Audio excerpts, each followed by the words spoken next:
Hello class. आज हम अपना टॉपिक स्टार्ट करने जा रहे हैं, दैट इज़ दी फेडरलिज्म। ये क्लास 10th का चैप्टर नंबर 2 है पॉलिटी का। इसमें हम डिस्कस करेंगे बेसिकली कि फेडरलिज्म क्या होता है। नाम से थोड़ा अजीब है कि फेडरलिज्म। तो चलिए फेडरलिज्म को स्टार्ट करते हैं और देखते हैं कि फेडरलिज्म क्या होता है। तो हमारे सामने एक डेफिनेशन है, that is federalism is a system. Federalism एक सिस्टम है। Federalism is system of government in which power is divided between central authority and various constituent units of the country. सीधे सीधे बात हो रही है, सीधे सीधे क्या बात हो रही है कि किस तरीके से पावर डिवाइड होगी between central authority and various constituent units of the country. मतलब हम कह सकते हैं पावर इसमें डिवाइड होती है बिटवीन टू और मोर लेवल्स ऑफ द गवर्नमेंट में। जैसे कि सबसे ऊपर है सेंट्रल, उसके नीचे है स्टेट, स्टेट के नीचे है लोकल। तो हम देखते हैं पावर्स यहाँ पे डिवाइडेड हैं। कुछ पावर सेंट्रल के पास है, कुछ पावर स्टेट के पास है, कुछ पावर लोकल गवर्नमेंट के पास है, कुछ पावर दोनों के पास कंबाइंड है। तो federalism is a system in which power is divided between two और मोर लेवल्स ऑफ द गवर्नमेंट। देखो पावर का मतलब यानी कोई लड़ाई वड़ाई लड़नी है। पावर का मतलब होता है बेसिकली टू लेजिस्लेट का मतलब कि लॉ बनाना है। लॉ बनाने का मतलब कि हमें किसी चीज़ पे एक डिसीजन लेना है। तो अगर हम बात करेंगे, अभी हम आगे देखेंगे किस तरीके से हमारे यहाँ बना हुआ है सिस्टम। तो आइए समझ में आया, federalism system in which power is divided between two और मोर लेवल्स ऑफ द गवर्नमेंट। ये पावर का डिवीज़न, लॉ बनाने का डिवीज़न कैसे डिवाइडेड है, या कोई भी डिसीजन लेने का भी अगर हम बात करें डिसीजन है। मान लो हमें जैसे समय कोरोना फैल रहा है, तो कोरोना के केस में अगर हम बात करें तो या कोई भी दिक्कत है तो उसमें स्टेट गवर्नमेंट कैसे डिसीजन लेगी और केंद्र सरकार कैसे डिसीजन लेगी। तो ये चीज़ें होती हैं फेडरलिज्म। पावर डिवाइडेड है, पावर इज डिवाइडेड। ठीक है, अब आगे बढ़ते हैं। अब देखो इंडिया में अगर हम बात करें तो हमारे 3 लेवल हैं गवर्नमेंट के, सेंट्रल, फिर state, then panchayat and municipalities. मैं पहले भी बता चुका हूँ कि हमारे भी इससे पिछली वाली स्लाइड में मैंने बताया था कि पहले सेंट्रल होता है, फिर स्टेट लेवल आता है, फिर पंचायत एंड म्यूनसिपैलिटीज़ आती हैं। अगर हमसे कोई पूछता है कि हमारे यहाँ डिसेंट्रलाइज सिस्टम है क्या, तो हाँ भाई डिसेंट्रलाइज सिस्टम है। डिसेंट्रलाइज का मतलब होता है कि पावर बांट दी गई है, पावर बटी हुई है। और सेंट्रलाइज जहाँ पे होगा, नाम से लग रहा है सेंट्रलाइज, हम लोग कहते हैं सेंट्रलाइज एसी है, तो इसका मतलब क्या एक ही जगह पे एसी, उसकी डक्ट जगह जगह लगी है। तो यही मतलब है यहाँ पे कि अगर हम बात करेंगे तो यहाँ हमारे यहाँ डिसेंट्रलाइज सिस्टम है, क्योंकि पावर्स बटी हुई हैं सेंट्रल, फिर स्टेट और पंचायत एंड म्यूनसिपैलिटीज़ के पास। Again very important, Panchayati Raj system implemented by, municipality system implemented by. हमें याद रखना है पंचायती राज किससे आया था, 73rd अमेंडमेंट 1992।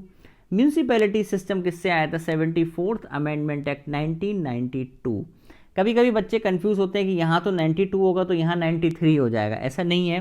ये दोनों सिस्टम आपके 92 में ही आए थे। तो हमने देखा ना इंडिया में 3 लेवल हैं गवर्नमेंट के। ठीक समझ में आया था कि देखो पावर डिवाइडेड हो रही है, power is divided between two और मोर लेवल। तो भैया पहला लेवल ये, दूसरा लेवल ये, तीसरा लेवल ये। ठीक है, बात समझ में आई यहाँ तक। अब आगे बढ़ते हैं। अब देखो पावर का डिवीज़न हमने ऐसे देखा है अपने यहाँ, ये देखो तुम, आप लोग देखो इस चीज़ को कि यूनियन लिस्ट, यूनियन मतलब क्या, जिसपे सिर्फ और सिर्फ सेंट्रल गवर्नमेंट कानून बनाएगी। ऐसे 97 सब्जेक्ट्स हैं। स्टेट लिस्ट जिसमें 66 सब्जेक्ट हैं, इस पर सिर्फ स्टेट गवर्नमेंट कानून बनाएगी। कॉन्करेंट लिस्ट, इसमें 52 सब्जेक्ट हैं, इसमें सेंट्रल और स्टेट दोनों ही कानून बनाएंगे। ठीक है, और ये रहा रेसिडोरी लिस्ट। रेसिडोरी लिस्ट में क्या होगा, केवल सेंट्रल गवर्नमेंट ही कानून बनाएगी। तो ये रेसिडोरी लिस्ट क्या है, रेसिडोरी लिस्ट वो लिस्ट है जो इन तीनों में नहीं आया ना मैटर, जो इन तीनों में नहीं आया वो रेसिडोरी में चला गया। और रेसिडोरी लिस्ट में सिर्फ सेंट्रल गवर्नमेंट ही लेजिस्लेट करती है। Most important question. Union list फिर बता रहा हूँ सेंट्रल गवर्नमेंट लेजिस्लेट करेगी। State list only state government legislate करेगी। कॉन्करेंट लिस्ट दोनों करेंगे, सेंट्रल और स्टेट। रेसिडोरी लिस्ट में केवल सेंट्रल गवर्नमेंट लेजिस्लेट करेगी, ये हमें याद रखना है। ठीक है, अब देखो ये लिस्ट जो है ना, भारत में हमारे टोटल 12 शेड्यूल हैं।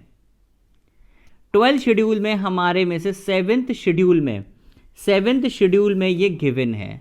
ये list 7th schedule article number 246 में लिखा हुआ है। आर्टिकल नंबर 246 7 शेड्यूल में लिखा हुआ है कि यूनियन लिस्ट होगी, स्टेट लिस्ट होगी, कॉन्करेंट होगी और रेसिडुअरी होगी। आई होप आपको समझ में आ रहा होगा कि किस तरीके से आप देख रहे हो कि ये डिवीज़न है पावर का। अब आगे चलते हैं और देखते हैं। अब देखो यूनियन लिस्ट में जो मैंने आपको सब्जेक्ट बताए थे, ये ऐसे सब्जेक्ट हैं, आप खुद देखो, जो कि नेशनल इंपॉर्टेंस के हैं, जैसे डिफेंस, जैसे foreign affairs, banking, currency, atomic energy, ये सब क्या है, यूनियन लिस्ट के सब्जेक्ट हैं। इस पे सिर्फ और सिर्फ कौन लेजिस्लेट करेगा? सेंट्रल गवर्नमेंट लेजिस्लेट करेगी। अब आप स्टेट लिस्ट के सब्जेक्ट देखो, जैसे कि police, agriculture, trade, irrigation, commerce, PWD, ये सब स्टेट लिस्ट के सब्जेक्ट है। इस पे कौन लेजिस्लेट करता है? स्टेट लेजिस्लेट करता है, मतलब स्टेट गवर्नमेंट ही इस पे कानून बनाती है। अब भैया ये आया कॉन्करेंट।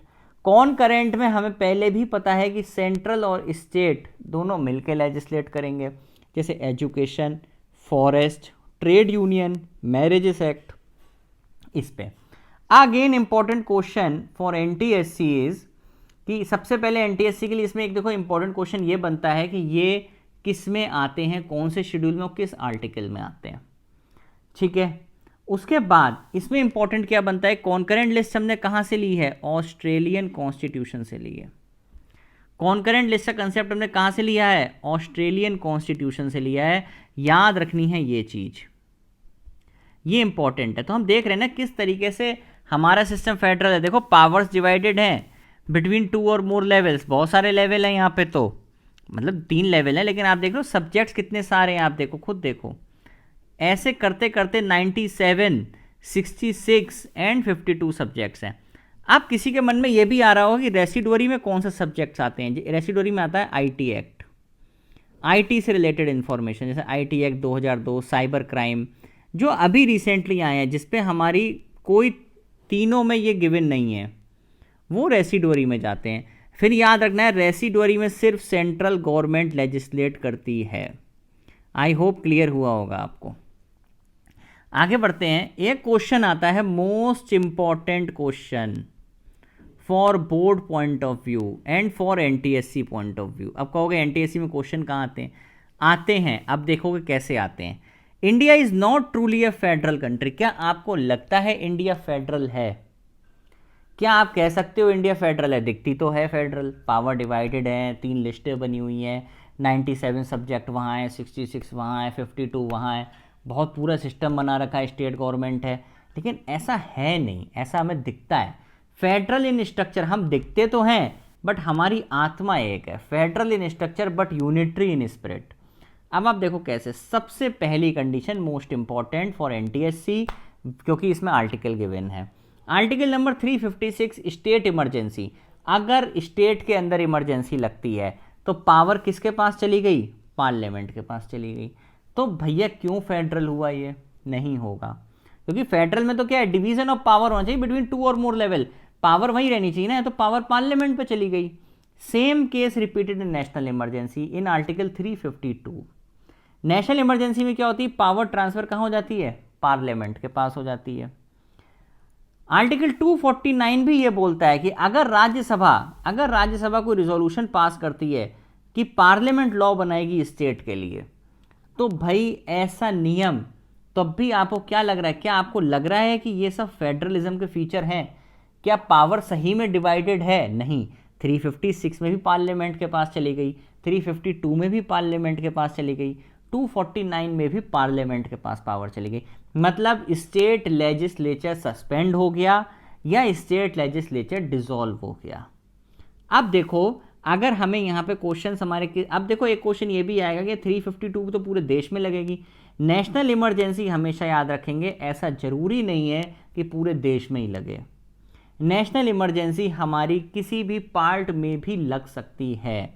अगर वो चाहेंगे तो यूपी में भी नेशनल इमरजेंसी लगाई जा सकती है, या यूपी के किसी पार्ट में भी इमरजेंसी लगाई जा सकती है नेशनल। नेशनल इमरजेंसी 3 बेसिस पे लगती है, वॉर हो जाए या एक्सटर्नल एग्रेशन हो जाए या आर्म्ड रिबेलियन हो जाए। ये अभी मैं वीडियोस अपलोड करूंगा for NTSC and for competitive exams में, कॉन्स्टिट्यूशन की पूरी सीरीज, उसमें आप देखना, उसमें सब मिलेगा आपको, ठीक है। अब 352 में हमें एक बात याद रखनी है कि इसका जो लॉ है ये वैलिड रहेगा till 6 months after national emergency finish. जैसे कि कोई लॉ लगाया गया स्टेट में तो वो तभी तक वैलिड रहेगा जैसी नेशनल इमरजेंसी खत्म होगी, उसके 6 महीने तक वैलिड रहेगा, फिर खत्म हो जाएगा। राज्यसभा से अगर कोई लॉ बना है तो 1 साल तक वैलिड रहेगा। और अगर राज्य में स्टेट इमरजेंसी लगी है, अगर राज्य में स्टेट इमरजेंसी लगी तो लॉ तब तक वैलिड रहेगा, कब तक, जब तक स्टेट इमरजेंसी लगी हुई है, उसके तुरंत बाद से वो लॉ हट जाएगा। अच्छा, एक मैं आपको इसमें और हिंट देता हूँ फॉर एनटीएससी, स्टेट इमरजेंसी हमारी जो लगती है उसका मैक्सिमम पीरियड 3 साल होता है, और अगर नेशनल इमरजेंसी लगती है तो उसका मैक्सिमम पीरियड इनफाइनाइट होता है। फाइनेंशियल इमरजेंसी भी लगती तो उसका मैक्सिमम पीरियड भी इनफाइनाइट होता है। तो आपको याद रखने हैं ये कुछ बेसिक्स पॉइंट ऑफ व्यू। वैसे मैं अपलोड करूंगा नई वीडियोस ऑन इमरजेंसी, लेकिन अभी तब तक के लिए अगर हम पढ़ रहे हैं तो हमें इतना पता होना चाहिए, ठीक है। तो हमें क्या लगा, इंडिया फेडरल नहीं है। अच्छा, ये लाइन किसने बोली थी, क्वेश्चन ये भी पूछा जाता है कभी कभी।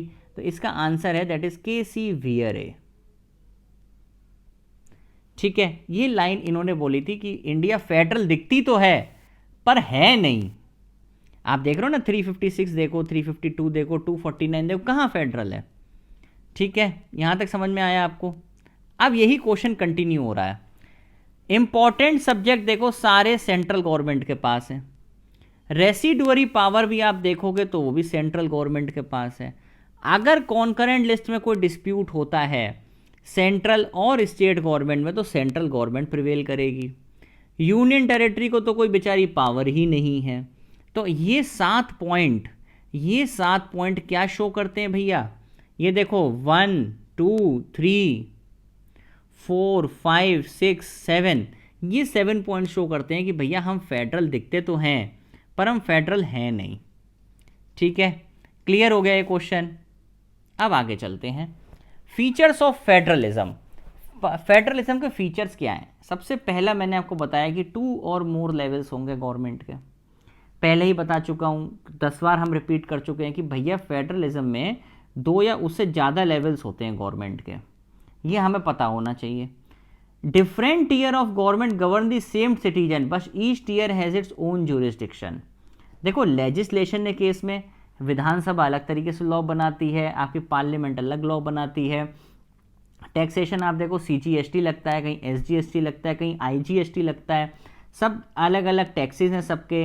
एडमिनिस्ट्रेशन हाई कोर्ट है, एक जगह सुप्रीम कोर्ट है। इस तरीके से हमने देखा कि किस तरीके से ये सेम सिटीजन है सब, लेकिन हर एक बंदा लेजिस्लेशन के मैटर में अलग चीज़ें हैं, टैक्सेशन में अलग चीज़ें हैं, एडमिनिस्ट्रेशन में अलग चीज़ें हैं।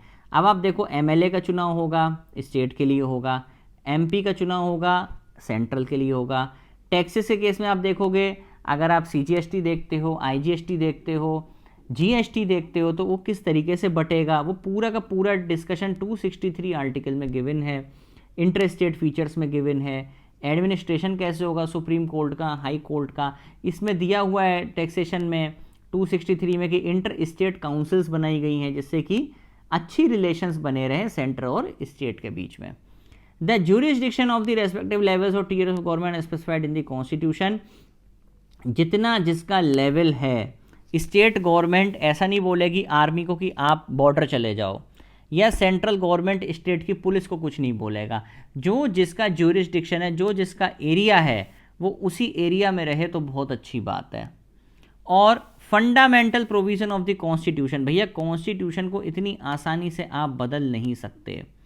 आपको एटलीस्ट 368 आर्टिकल में अमेंड करने के लिए कुछ कंडीशंस में आपको स्टेट की परमिशन लेनी पड़ेगी। आर्टिकल 368 पार्ट नंबर 20 डील करता है आपका किससे, कॉन्स्टिट्यूशन को बदलने जा रहे हो, कोई मजाक नहीं हो रही है, ठीक है। कॉन्स्टिट्यूशन आप इतनी आसानी से नहीं बदल सकते हो अंडर आर्टिकल 368। क्लियर हुआ। तो ये फीचर्स ऑफ फेडरलिज्म है। उसके बाद देखते हैं, कोर्ट को पावर है भैया कि कॉन्स्टिट्यूशन को इंटरप्रेट करेगा और सभी की पावर्स को चेक करेगा। कोर्ट को बहुत बड़ी पावर होती है कि अगर कोई भी लॉ बन गया है वो गलत बन गया है तो कोर्ट को पावर है कि वो उस लॉ को चेक करेगा, फिर से बोलेगा आप एक बार चेक कर लो। अगर गवर्नमेंट बोलती नहीं ये लॉ सही है तो उस लॉ को नल एंड वॉइड कर देगा कि नहीं ये लॉ गलत है। इस पावर को हम बोलते हैं जुडिशियल रिव्यू। कमेंट सेक्शन में बताओ कि जुडिशियल रिव्यू कहाँ से लिया गया है। और sources of revenue for each level of government are clearly specified.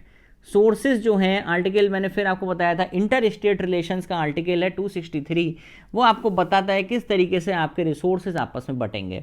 उसमें बेसिकली इंटर स्टेट काउंसिल है, लेकिन उसी से रिलेटेड आर्टिकल्स हैं उसमें पार्ट 11 में जो बताते हैं कि किस तरीके से हम सेंटर स्टेट के बीच में अच्छी रिलेशन बना के चल सकते हैं। आई होप ये फेडरलिज्म का फर्स्ट पार्ट है। कल मैं फेडरलिज्म का सेकंड पार्ट अपलोड करूंगा। तब तक के लिए आप वीडियो को देखिए, लाइक करिए, शेयर जरूर करिए वीडियो को, सब्सक्राइब करिए चैनल को और इसी तरह हंसते मुस्कुराते पढ़ते रहिए।